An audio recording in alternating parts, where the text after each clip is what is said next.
चलिए बच्चों स्टार्ट करें अपनी क्लास को। प्लीज बातें बंद करो सब बच्चे। और मैंने आपको लास्ट क्लास के अंदर सेक्शन 7 सब सेक्शन 1 में क्लोज सी स्टार्ट करवा रखा था, जिसको हम डीम्ड सप्लाई बोल रहे हैं।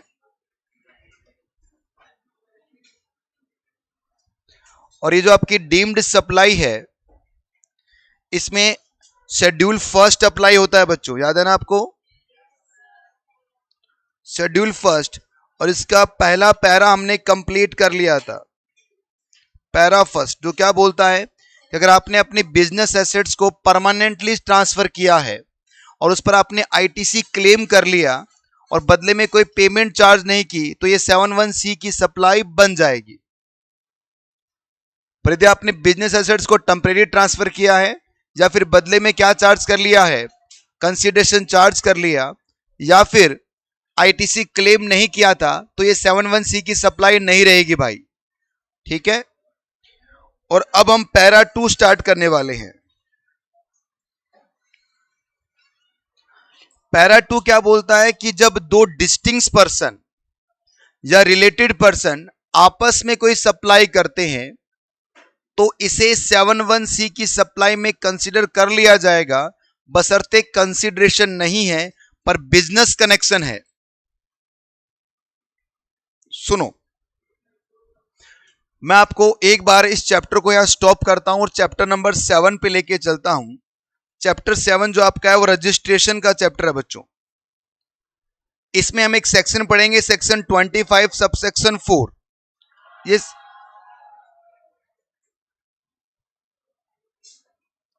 ये सेक्शन क्या कहता है? जीएसटी में रजिस्ट्रेशन का तरीका बताता है ये सेक्शन। इस सेक्शन कहता है कि सर जीएसटी में रजिस्ट्रेशन स्टेट वाइज होता है, सेंट्रलाइज रजिस्ट्रेशन यहां नहीं होता।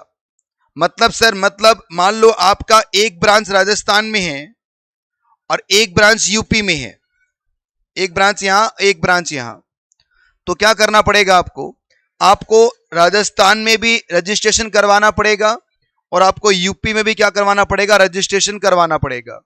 दो अलग अलग रजिस्ट्रेशन आपको करवाने पड़ते हैं। बोलिए।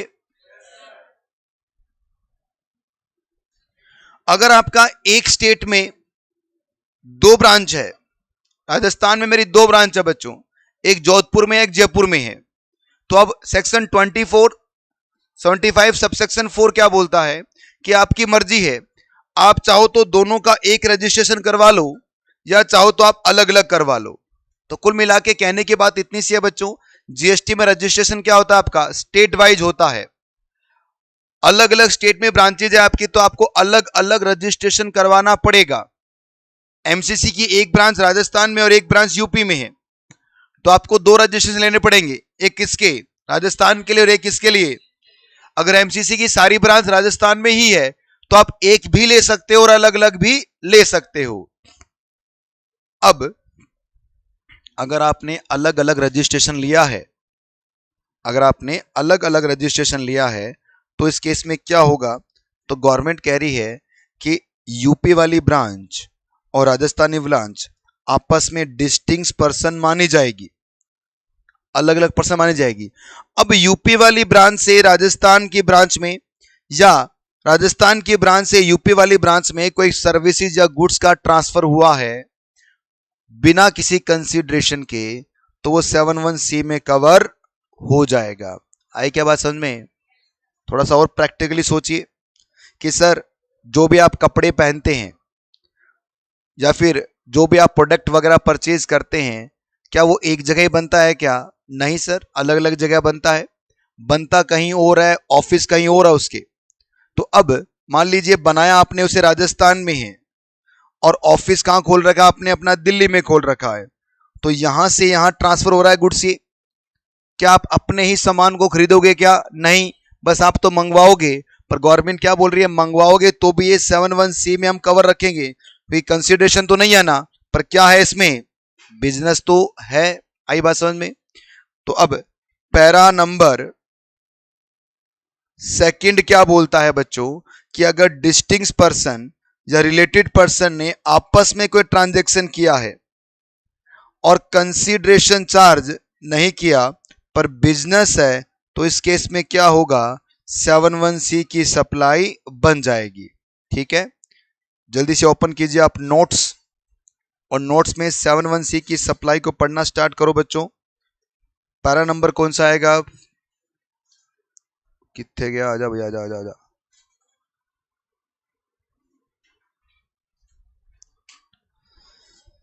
चलिए,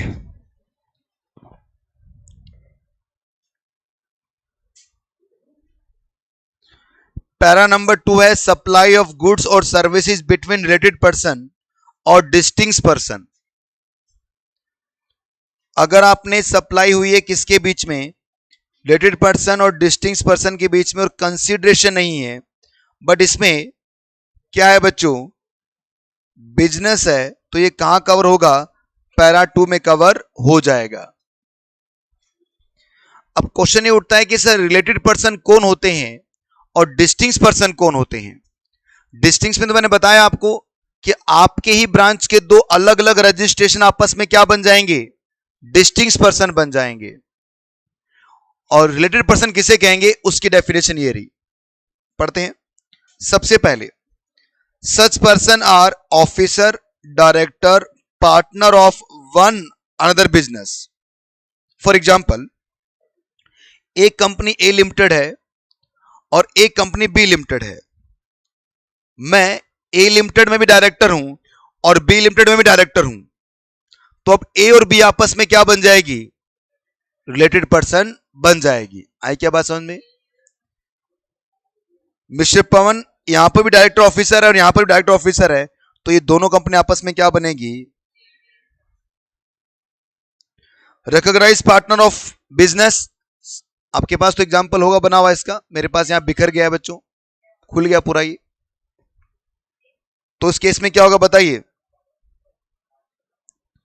यहां पर मैंने फॉर्म बना रखी है एक, यहां पे एक फर्म है पार्टनरशिप फर्म, और इन दोनों में मैं पार्टनर हूं, तो ये आपस में क्या बन जाएंगी। Third point, such person are employer and employee. अगर आप एक ही कंपनी में एम्प्लॉयर और एम्प्लॉय हैं और दूसरे कंपनी में भी सेम एम्प्लॉयर और एम्प्लॉय हैं, तो दोनों कंपनी आपस में क्या हो जाएंगी, related person. Any person directly और इनडायरेक्टली ऑन कंट्रोल और होल्ड 25% और more equity share of both of them. मेरे पास ए लिमिटेड के भी 25% से ज्यादा शेयर है और बी लिमिटेड के भी हैं, तो ए और बी आपस में क्या बन जाएंगी। ये डेफिनेशन आपने ऑडिट में भी पढ़ी होगी शायद, सेम यही है ना, लगभग इसकी मिलती जुलती है।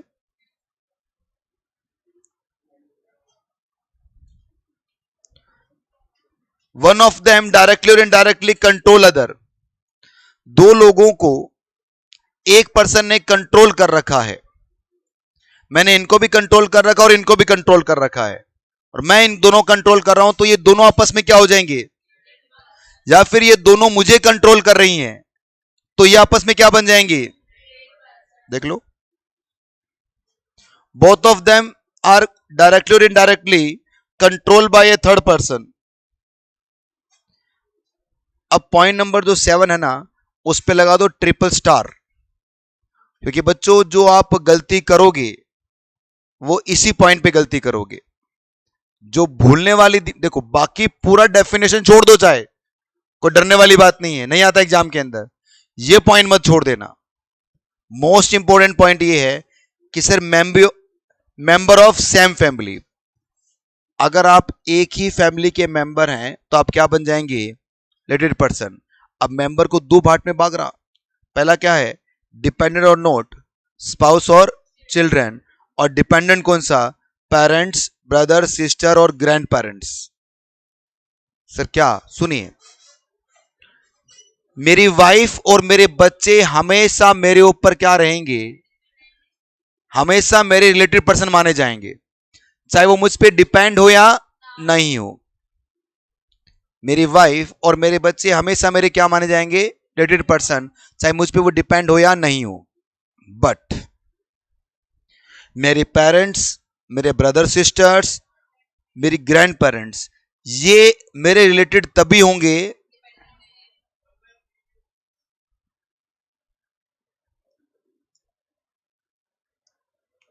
किसने बंद किया था ये? मैंने बंद किया था? नहीं। क्यों आते हैं भैया वो बार बार यहां पर बंद करने?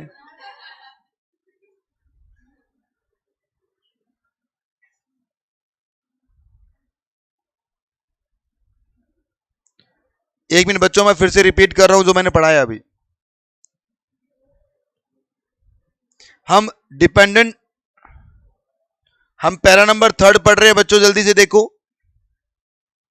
सॉरी, पैरा नंबर सेकंड पढ़ रहे हैं, जहां पर यह बताया गया है कि अगर एक रिलेटेड पर्सन, क्या तो ये टेक्निकल बंदे, इनसे एक पीडीएफ सही नहीं हो रही। पेन बोल दो तो ये नहीं होता, क्रोमा सेट होता नहीं इनसे। मेरे पास टाइम नहीं, वरना मैं सेट कर लूं सारा, और इनसे बढ़िया क्रोमा सेट कर सकता हूं मैं। ये क्रोमा मतलब जो आप देखते हो ना घर पे, वो मैं साइड में दिखता हूं, इधर वीडियो चल, इससे बढ़िया क्रोमा सेट कर सकता हूं मैं।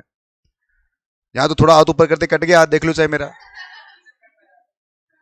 देख लो चाहे, लो दिखा देता हूं आपको मैं, वो उधर दिखेगा। हाँ भी ऑनलाइन वालों, देखो मेरा हाथ कट गया ना पूरा, बोल देंगे वो।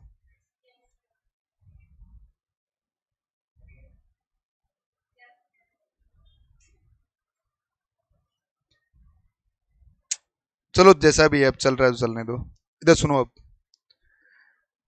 हम जो पढ़ रहे हैं बच्चों, अब पढ़ रहे हैं हम पैरा नंबर सेकंड। अगर आपने अपने रिलेटेड पर्सन को या डिस्टिंक्ट पर्सन को कोई गुड्स वगैरह ट्रांसफर किया है या कोई सर्विसेज दी है विदाउट कंसिडरेशन,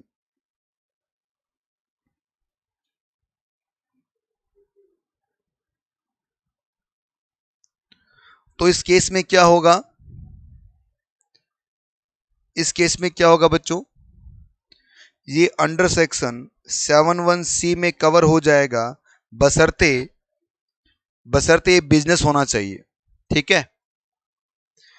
अब रिलेटेड पर्सन क्या होते हैं, वो डेफिनेशन हम पढ़ रहे थे अभी। और डिस्टिंक्ट पर्सन क्या होते हैं? आपकी एक ही ब्रांच या आपके बिजनेस के दो अलग अलग रजिस्ट्रेशन, वो क्या बन जाएंगे आपस में? डिस्टिंक्ट पर्सन बन जाएंगे। ठीक है। अब देखिए,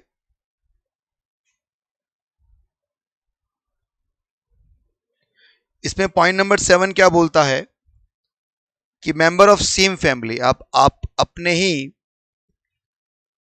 फैमिली के अंदर अगर हम देखें तो स्पाउस और चिल्ड्रन हमेशा क्या होंगे? आपके रिलेटेड पर्सन होंगे, चाहे वो डिपेंडेंट हो या नहीं हो।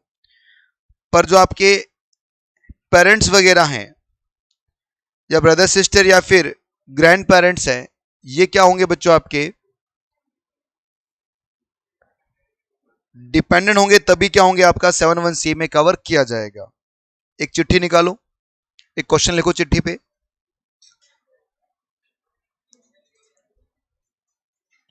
चिट्ठियां साथ लेके बैठा करो, कभी भी उसको निकाला जा सकता है।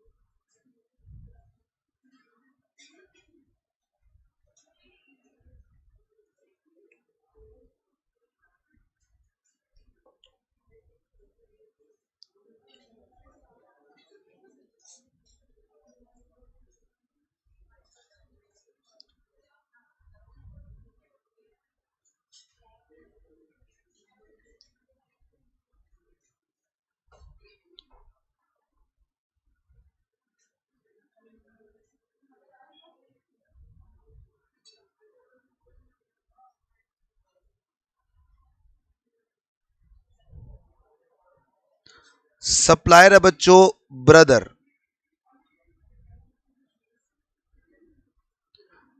पर्पज है बिजनेस,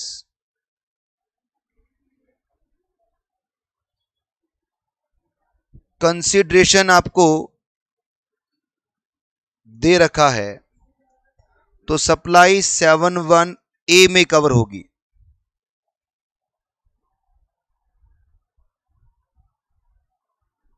समझ में आया आपको कैसे हुआ? बिजनेस भी है और कंसिडरेशन भी है, तो 71A में चले जाओगे। ब्रदर,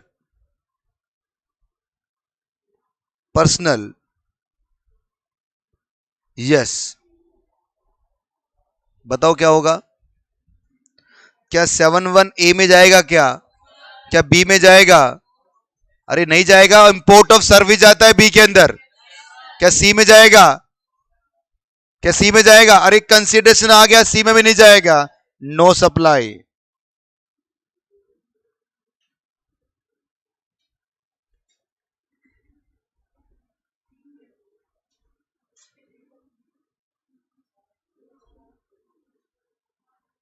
बताओ बच्चों क्या होगा?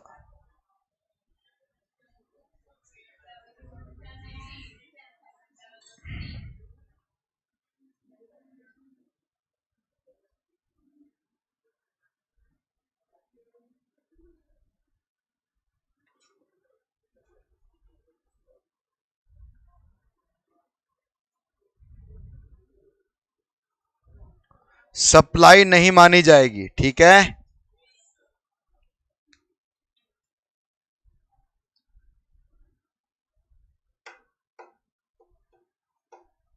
लिख लिया सब बच्चों ने? इतना धीरे क्यों लिखते हो तुम?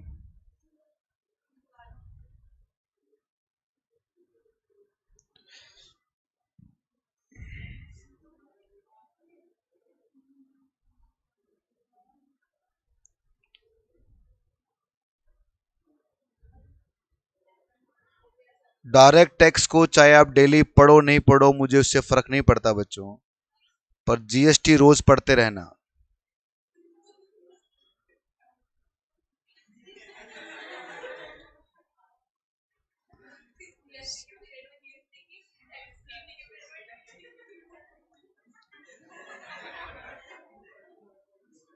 बेटा आपका नाम क्या? मैंने नाम नहीं पूछा अभी तक आपका।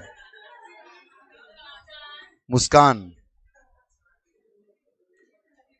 सही नाम रखा घर वालों ने आपका। देखिए, अगर आप फर्स्ट रैंक की तैयारी कर रहे हैं ऑल ओवर इंडिया, तो आपको तो हर चीज बहुत डिटेल में पढ़नी है। डिपेंड कर रहे हो आप, डिटेल में पढ़ोगे। जो बच्चा इंटेलिजेंट है उसको बोलने की जरूरत नहीं पड़ती कि भाई पढ़ ले। मैं तो इस क्लास में उस बच्चे से बात कर रहा हूं जो सबसे कमजोर है, मैं तो उसको पढ़ा रहा हूं। तो मैं उस बच्चे को बोल रहा हूं, भाई अगर तुझे अपनी नैया पार लगानी है पेपर नंबर 4 के अंदर, जो इतना आसान नहीं है, बहुत टेढ़ा मेढ़ा आएगा, आप पहला मॉक टेस्ट दोगे तभी आपके सामने सच्चाई समझ में आ जाएगी कि कितने पानी में घूम रहे हो तुम।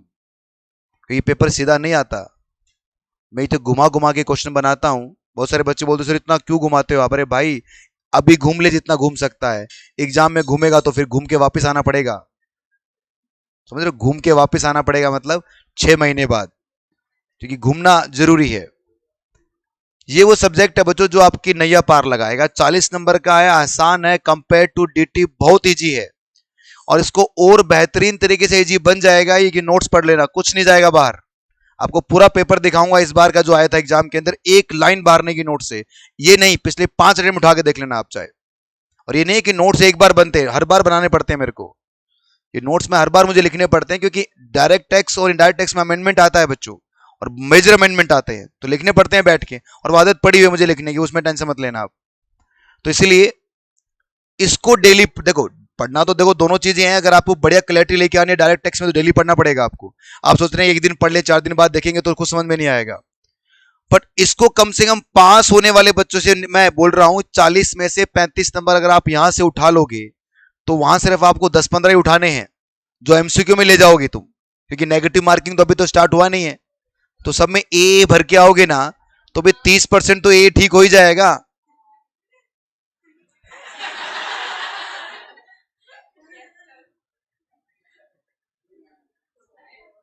लास्ट देखो, point number 8, person who are associate in business of one another is that one is the sole agent या सोल डिस्ट्रीब्यूटर और सोल कंसाइनरी। कि अगर आपका एक ही बिजनेस है और आपका एक ही एजेंट उस बिजनेस के थ्रू काम कर रहा है, सोल मतलब एकल, तो एक बिजनेस से या एक पर्सन से आप ये बिजनेस करवाते हैं, तो उस केस में क्या होगा बच्चों? वो आपका रिलेटेड पर्सन बन जाएगा। ठीक है, चलो आगे बढ़ते हैं। अब मैंने बताया डिस्टिंक्ट पर्सन क्या होते हैं। एग्जाम्पल बता रहा क्या बेटा, सेक्शन 24 सबसेक्शन सेक्शन 25 सबसेक्शन 4, ये कहां का सेक्शन है? रजिस्ट्रेशन का है। Separate registration make distinct person. For example mister Pavan, जिसकी 2 ब्रांच है, एक जयपुर में और एक कहां पर है? दिल्ली में है। तो राजस्थान में आपने करवाया रजिस्ट्रेशन, दिल्ली में करवाया रजिस्ट्रेशन, तो रजिस्ट्रेशन नंबर 1 और रजिस्ट्रेशन नंबर 2 दिल्ली वाला, ये आपस में क्या बन जाएंगे बच्चों? डिस्टिंक्ट पर्सन मान लिए जाएंगे। एक होता है एस्टेब्लिशमेंट ऑफ डिस्टिंक्ट पर्सन। आप अपने अपने एग्जांपल में देखेंगे, वहां पर आपके पास साफ लिखा हुआ है कि मेरे पास एक बिजनेस में मैं लेकर का बिजनेस कर रहा हूं और एक में मैं कुछ दूसरा बिजनेस कर रहा हूं। क्योंकि शराब का जहां बिजनेस करता हूं वहां मुझे रजिस्ट्रेशन करवाने की जरूरत नहीं है बच्चों। अरे बोली ना, क्योंकि शराब तो किससे बाहर कर रखी है? जीएसटी के प्रीव्यू से बाहर है, तो मैंने रजिस्ट्रेशन भी नहीं करवाया। पर दूसरे बिजनेस में रजिस्ट्रेशन करवाया है मैंने। अब सोचिए, मेरा एक रेस्टोरेंट है और एक मेरी शराब की दुकान है। अब शराब की दुकान से रेस्टोरेंट में सामान आ रहा है, तो ये जो सामान आ रहा है बच्चों, ये सेक्शन 71C में कवर हो जाएगा, क्योंकि बिजनेस तो है पर कंसिडरेशन नहीं है। देख लो एग्जांपल, वहां पर बात साफ होगा।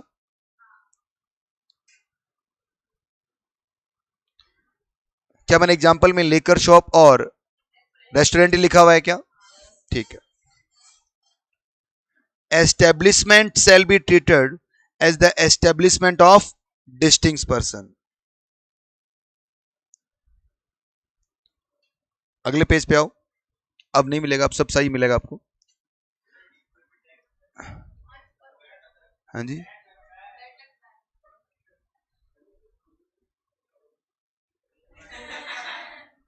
अरे मुझे बोलने देख रहे हो यार। शराब जो होती है बच्चों, उसको जीएसटी से बाहर रखा गया है। 2000 में स्टार्ट हुआ था जीएसटी काउंसिल की पहली मीटिंग। केलकर कमेटी ने बोला कि सर जीएसटी लेके आएंगे इंडिया में भी। 17 साल के बाद जीएसटी आया।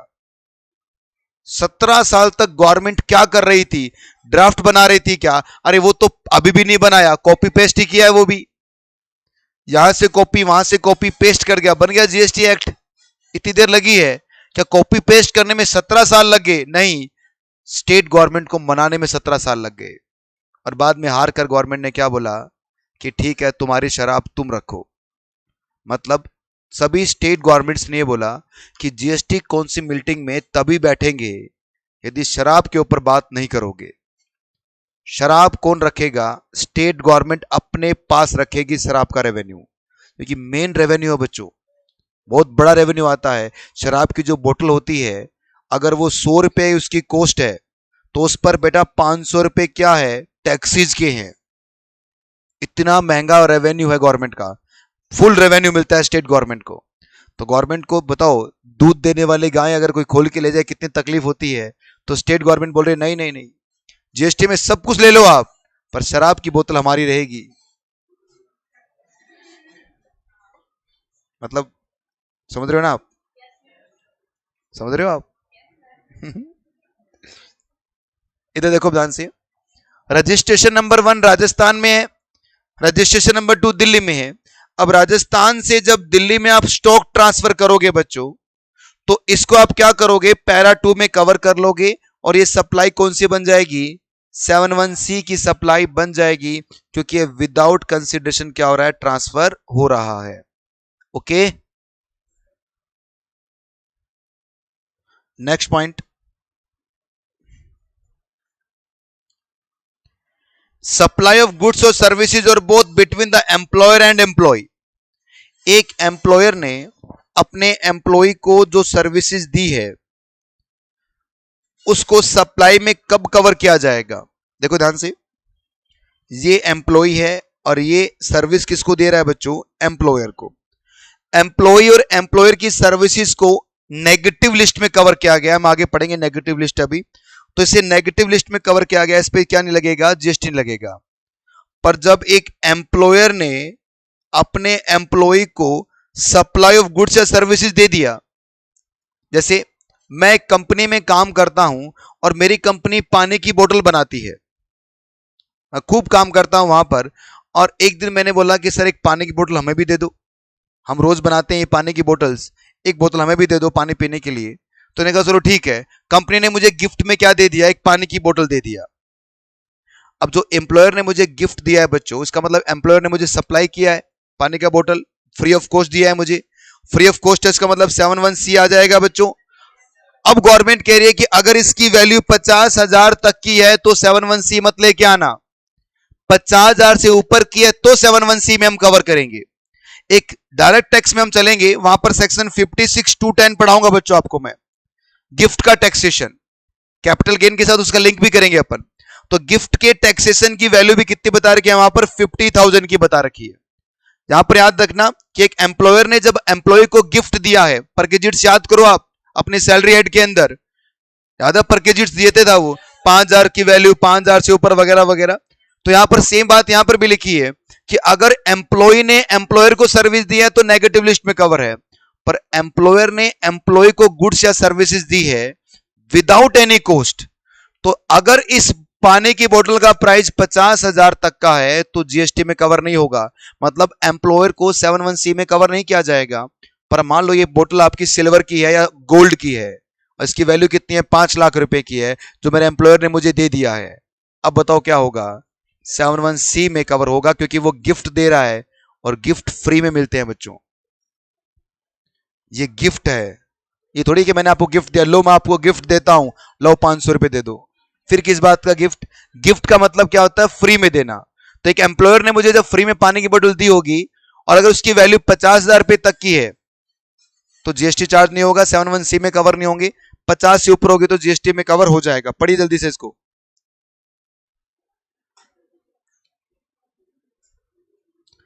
पढ़ो भाई ऑनलाइन वालों, आप भी पढ़ो साथ साथ में।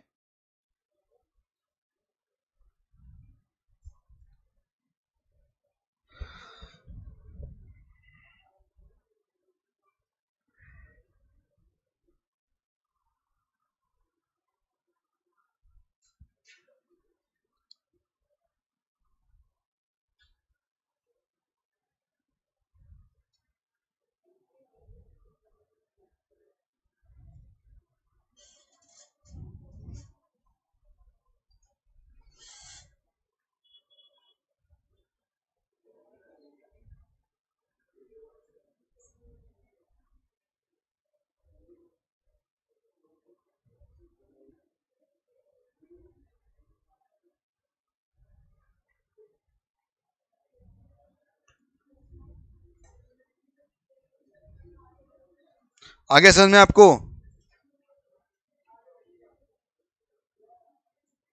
सर मैं GI 6 से हूं और वेरी फर्स्ट डे से मैं आपकी टैक्स की क्लास देख रहा हूं, तो प्लीज आपके नोट्स मुझे प्रोवाइड करवा दीजिए। GI 6 में कुछ बच्चे हैं जो स्टार्टिंग से मेरी क्लास देख रहे थे, टैक्स की क्लास, अब वो अजीब से पजल हो गए हैं वो कि वो आप ही आगे इसमें और GI 6 में बता दूं आपको, अगर आप मेरी क्लास देख रहे हो, आप तो देख रहे होंगे GI 1 की क्लास मिल रही होगी आपको, और GI 1 की क्लास के अंदर इतने डाउट पूछते हैं बच्चे, आपने देखा होगा, बहुत डाउट है। इससे बढ़िया आप GI 2 की क्लास लीजिए मेरी, आप या GI 5 की क्लास लीजिए, 2 वाली या 5 वाली रिकॉर्डिंग लीजिए आप। 1 के ऊपर लेवल होती है क्या? नहीं वो तो मैं ही, पर उसमें आप देखिए GI 1 के अंदर और 2 में डिफरेंस आपको नजर आ जाएगा देखते ही। ये 2 वाले बच्चे थे, होमवर्क करके लाते थे सारा का सारा, अभी आप लोगों को तो देना स्टार्ट नहीं किया मैंने होमवर्क, अभी दूंगा मैं, सारे क्वेश्चन क्लास में करते हैं अपन, और पूरा होमवर्क करते थे और वो ज्यादा बातचीत नहीं करते थे क्लास में। और GI 1 में आपने देखा होगा हर 10 मिनट में बोलता, अरे चुप हो जाओ, अरे चुप हो जाओ, यही मिलता बोलता रहता हूं मैं, बहुत बातें करते थे यार। मतलब वो ऐसे लग रहा है जैसे गार्डन में बैठ के एक पिकनिक के में आए हैं, वो पढ़ने नहीं आए, वो गेट टुगेदर करने आए और बीच में सेमिनार चल रहा है, उस सेमिनार को अटेंड कर रहे हैं वो, ऐसी फीलिंग आती है उनके साथ। चलो जैसा भी था, पर कुछ बच्चे बहुत इंटेलिजेंट थे उस क्लास, उस बैच के अंदर। चलिए आगे समझ में आपको, अब नोट याद करो बेटा इसमें,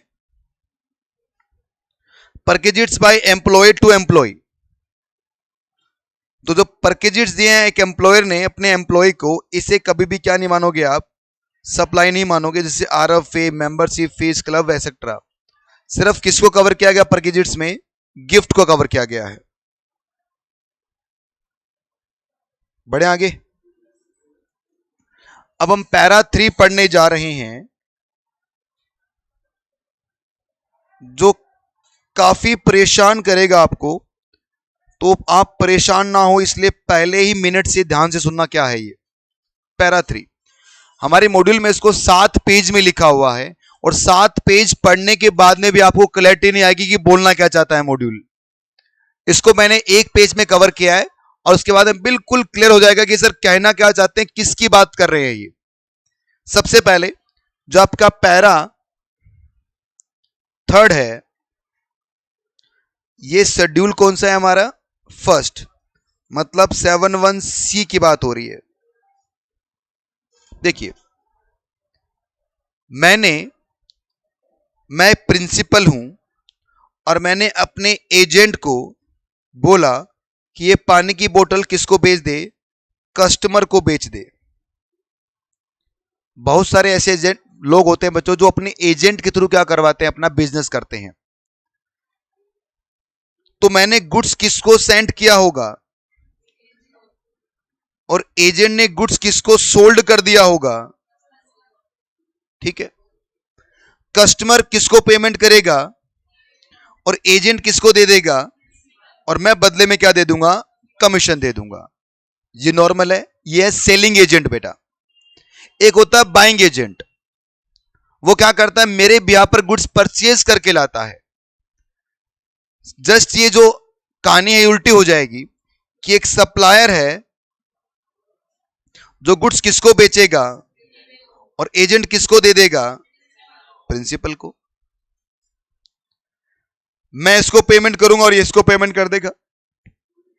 इसको नाम दिया गया है बाइंग एजेंट, और ये कौन है बच्चों? Selling agent. ठीक है यहां तक? ठीक है सर। अच्छा, एक प्रिंसिपल है जिसने एजेंट को दिया, और एजेंट ने किसको दिया? कस्टमर को। एक बात बिल्कुल क्लियर है कि सर कस्टमर और एजेंट के बीच में जो सप्लाई हो रही है, ये 71A की सप्लाई है। कोई कंफ्यूजन ही नहीं है, क्योंकि एजेंट ने पानी का बोतल बेचा होगा किसको? कस्टमर को। कस्टमर ने क्या दिया होगा? कंसिडरेशन। सेल हुआ, कंसिडरेशन, बिजनेस, 71A। इसका मतलब इसकी बात नहीं कर रहे। बात किसकी हो रही है बच्चों? जब प्रिंसिपल ने गुड्स किसको सेंड किए? एजेंट को सेंड किए। अब ये प्रिंसिपल और एजेंट के बीच में सप्लाई जो हो रही है, क्या 71A की सप्लाई है क्या? नहीं। क्योंकि क्या एजेंट परचेज कर रहा है क्या? नहीं सर, वो तो गुड्स भेजेगा और आगे बेच देगा। इसका मतलब ए तो नहीं है, बी तो हो ही नहीं सकता। अब बात करते हैं हम सी की। मतलब मैं पहले पानी की बोतल आपको भेजूंगा और आप आगे बेचोगे, मतलब फ्री में जाऊंगा आपके पास। तो अब ये 71C में आता है या नहीं आता, उसकी बात करने जा रहे हैं मैडम। अब सेक्शन यहां पर क्या कहता है? पैरा 3। पैरा 3 कहता है कि सर ये सब चीज, मतलब ये जो सप्लाई है प्रिंसिपल और एजेंट के बीच की सप्लाई, ये डिपेंड करता है किस एजेंट के ऊपर। एजेंट की एक्टिविटी पे डिपेंड करता है कि ये 71C में आएगी या नहीं आएगी। क्योंकि ना 71A में आ सकती है, ना B में आ सकती है, C में आ सकती है या नहीं आ सकती। नहीं आ सकती तो सप्लाई नहीं है, आ सकती तो सप्लाई है, 71C की सप्लाई। ये एजेंट पे डिपेंड करता है। मतलब एजेंट पे डिपेंड करता है। हां सर, कैसे? कि अगर एजेंट ने क्या किया है, अपने नाम से इनवॉइस बनाया। आपने कोई मोबाइल फोन तो जरूर परचेज किया होगा। मान लो आपने सैमसंग का मोबाइल फोन परचेज किया, तो क्या सैमसंग कंपनी आपको बेच रही है मोबाइल? तो कौन बेच रहा है? वो दुकान वाला भाई बेच रहा है। वो सैमसंग का एक तरह से एजेंट ही तो है। मैं देखो, वैसे हो सकता है उसने परचेज किया हो सैमसंग से, तो अपनी सप्लाई हो सकती है अलग उसकी। पर नॉर्मली होता क्या है, अगर एजेंट ने अपने नाम से, ऑन नेम मतलब एजेंट के नाम से इनवॉइस इशू हुआ है, तो ये एजेंट है, और ये एजेंट है, इसका मतलब इन दोनों की सप्लाई 71C में कवर हो जाएगी। कंफ्यूज मत होना बेटा, अभी बहुत घुमाऊंगा इसको मैं, पर स्टेप बाय स्टेप चलते हैं। इन दोनों के बीच में लफड़ा ही नहीं है, क्योंकि ये 71 किस में आ रहा है, ए में आ रहा है। अब लफड़ा किसके बीच में है बच्चों, इनके बीच में। अब पहली बात, अगर 71 ए की बात करूं मैं, सॉरी एजेंट की बात करूं, अगर एजेंट ने अपने नाम से इनवॉइस बनाया, इनवॉइस बन रहा है, ये लो इनवॉइस बना, इनवॉइस में किसका नाम लिखा हुआ था, ए का नाम लिखा हुआ है, तो इसका मतलब ये पैरा 3 का एजेंट है बच्चों, ये एजेंट है अब, क्योंकि अपने नाम से इनवॉइस बना रहा है। अगर ये एजेंट है तो इन दोनों की जो सप्लाई होगी, इन दोनों के बीच सप्लाई होगी, वो 71C में कवर हो जाएगी। बट अगर एजेंट ने अपने नाम से इनवॉइस नहीं बनाया, तो फिर किसके नाम से बनाएगा, प्रिंसिपल के नाम से बनाएगा। समझ में आई बात आपको ये, अगर इसने प्रिंसिपल के नाम से एजेंट क्या बनाया है, इनवॉइस बनाया है, तो ये एजेंट नहीं है। समझ में आई बात, ये एजेंट ही नहीं है, और ये एजेंट नहीं है तो इसका मतलब ये सप्लाई भी 71C में कवर नहीं होगी। थोड़ा सा स्कोर खोलते हैं, ये आपका प्रिंसिपल, ये एजेंट और ये कस्टमर, इसने इसको भेजा और इसने इसको भेजा। एजेंट ने अपने नाम से इनवॉइस बनाया, एजेंट ने अपने नाम से क्या बनाया, इनवॉइस बनाया। अब क्या होगा सर, अब इन दोनों के बीच की सप्लाई 71C में कवर हो जाएगी और इन दोनों की 71A में कवर हो जाएगी। आई समझ में आपको ये, पर इसने अपने नाम से इनवॉइस नहीं बनाया, प्रिंसिपल के नाम से बनाया बच्चों, तो अब ये एजेंट ही नहीं है। सुनो सुनो सुनो, एजेंट नहीं है तो इसका मतलब ये सप्लाई यहां नहीं आएगी। अब ये माना जाएगा कि सप्लाई सीधा प्रिंसिपल ने किसको किया है, आई बात समझ में, तो ये 71A की सप्लाई ये होगी, ये चैन ही बीच में टूट जाएगी, या फिर मैं कहूं ये सीधी रॉकेट सीधी निकल जाएगी आगे, और ये मतलब ठीक है 71A आ जाएगा। आई बात समझ में, इसका उल्टा पढ़ते हैं। एक सप्लायर है बच्चों, जिसने गुड्स बेचा है एजेंट को, और इसने किसको दिया, प्रिंसिपल को। अगर सप्लाई ने इनवॉइस इशू किया किसके नाम से, तो ये एजेंट है, और एजेंट है तो इसका मतलब क्या हो गया, ये सप्लाई 71C में कवर हो जाएगी। ये तो 71A में है, डाउट ही नहीं है। पर यदि सप्लाई ने नाम किसका यूज किया है, तो ये सप्लाई इसमें नहीं आएगी, ये 71। कितना सीधा कंसेप्ट है, पर अगर मैं मॉड्यूल से आपको रीड करवाऊं तो ऐसे दोनों सिर पकड़ लोगे आप। और ये ऐसा नहीं है कि मतलब 1 मिनट में बन गया, मैंने भी बहुत सिर पकड़ा इसका, मैं कहा यार क्या कैसे करूं इसको मैं, क्योंकि मॉड्यूल से क्लैरिटी नहीं आई। फिर बेरेक्ट देखा और एग्जांपल्स देखे, कुछ और किताबें देखी, फिर जाके एक क्लैरिटी आई कि हाँ अच्छा ये बोलना चाह रहे हैं। पहले तो नोट्स निकालो, आई ना बात समझ में आपको, ये अभी पूरा नहीं हुआ बच्चों, आधा हुआ है। Supply of goods by the principal to agent और vice versa. Supply of goods, only goods की बात हो रही है, सर्विसेज, क्योंकि एजेंट के थ्रू आप सर्विस नहीं दे सकते, गुड्स ही दोगे। भाई मेरी सर्विस आप दिया ना, आप कैसे दिया होगे बेटा, मुझे जाना पड़ेगा सर्विस देने। तो by principal to agent without consideration as a supply 71C। तो देखो प्रिंसिपल ने एजेंट को गुड्स दिया है, लिया है विदाउट कंसिडरेशन, तो कवर कहां होगा, ये शेड्यूल 1 पैरा 3 में कवर हो जाएगा।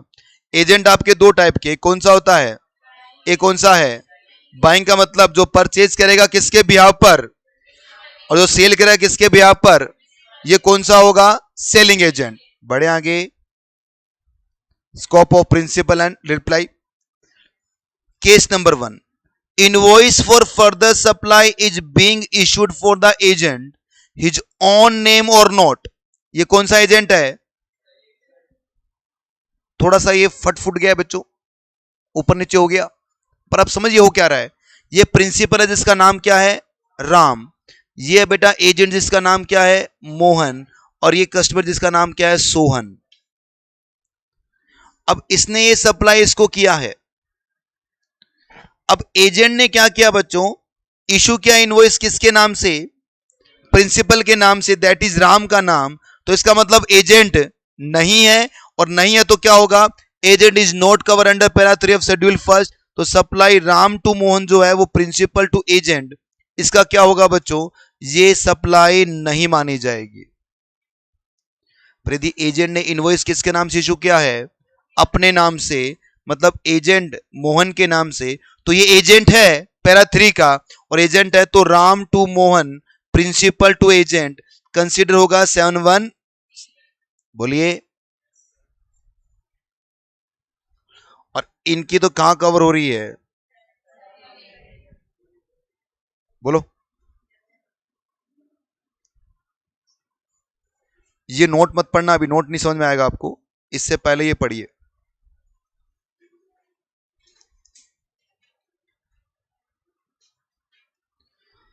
Invoice of purchase of goods being issue by the supplier is name of agent और name of principal buying agent. ये सप्लायर है बच्चों, सप्लायर ने एजेंट को क्या क्या गुड्स बेचा है, तो ये ऑलवेज कवर किस में, 7-1A में कवर है। अगर इनवॉइस किसके नाम से आ रहा है, तो ये एजेंट है, और एजेंट है तो अब इन दोनों की सप्लाई किस में आ जाएगी, 7-1C में कवर हो जाएगी। और इशू क्या इनवॉइस किसके नाम से, तो ये एजेंट नहीं है, और एजेंट नहीं है तो इसका मतलब ये सप्लाई नहीं मानी जाएगी। सर ये आपने ऐसे कैसे नोट्स बनाए, देखो बेटा ध्यान से देखो इसको, ये एरो किस तरफ जा रहा है, पहले सिर्फ इस ब्लू वाले को देखो आप, ये यहां पर गया तो शेड्यूल फर्स्ट में कवर हो गया, यहां पर शेड्यूल फर्स्ट में कवर नहीं है, इसका मतलब ये क्या नहीं है, सप्लाई नहीं है। और ये एरो ना देखो, ये एरो इसमें आ रहा है 7-1C में आएगा, और ये एरो मतलब नोट कवर 7-1C में ये नहीं आएगा। बोलिए,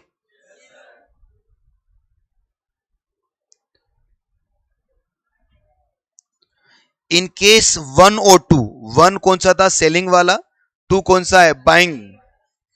if agent not cover under schedule first, schedule first में कवर नहीं, इसका मतलब एजेंट अपने नाम से क्या नहीं कर रहा, इनवॉइस नहीं बना रहा, या सप्लायर किसके नाम से इनवॉइस नहीं बना रहा, एजेंट के नाम से नहीं बना रहा, तो एजेंट जो सेंट या रिसीव्ड करेगा गुड्स विद कंसीडरेशन, तो 7-1A में, अरे कंसीडरेशन आ गया भाई तो ये आ जाएगा। अगर गुड्स क्या सेंड या रिसीव्ड विदाउट कंसीडरेशन, तो ये सप्लाई नहीं मानी जाएगी। बोलिए, केस 3 जो है उस पर ट्रिपल स्टार अलग से लगा रखा है, पर अभी नहीं करेंगे इसको हम, क्योंकि ये थोड़ा बड़ा है। पर उससे पहले मुझे बताओ आपको ये बात समझ में आई क्या, अभी हमारा ये पॉइंट खत्म नहीं हुआ है, कल इसको हम कंप्लीट करेंगे। और ये देखो हमारे तो फिक्रा हालत खराब पड़ी है भाई हमारे तो यहाँ। एक चीज मैंने नोट की है कि देखो जहां पर मैंने ना ये कलर यूज किया है ना, नहीं वो अजीब सा कलर, ये वाला ब्लैक और रेड वाला मिक्सचर, वहां वहां ये खराब हुआ है केवल। देखो जहां भी ये फट रहा है ना, देखो फिर से वही,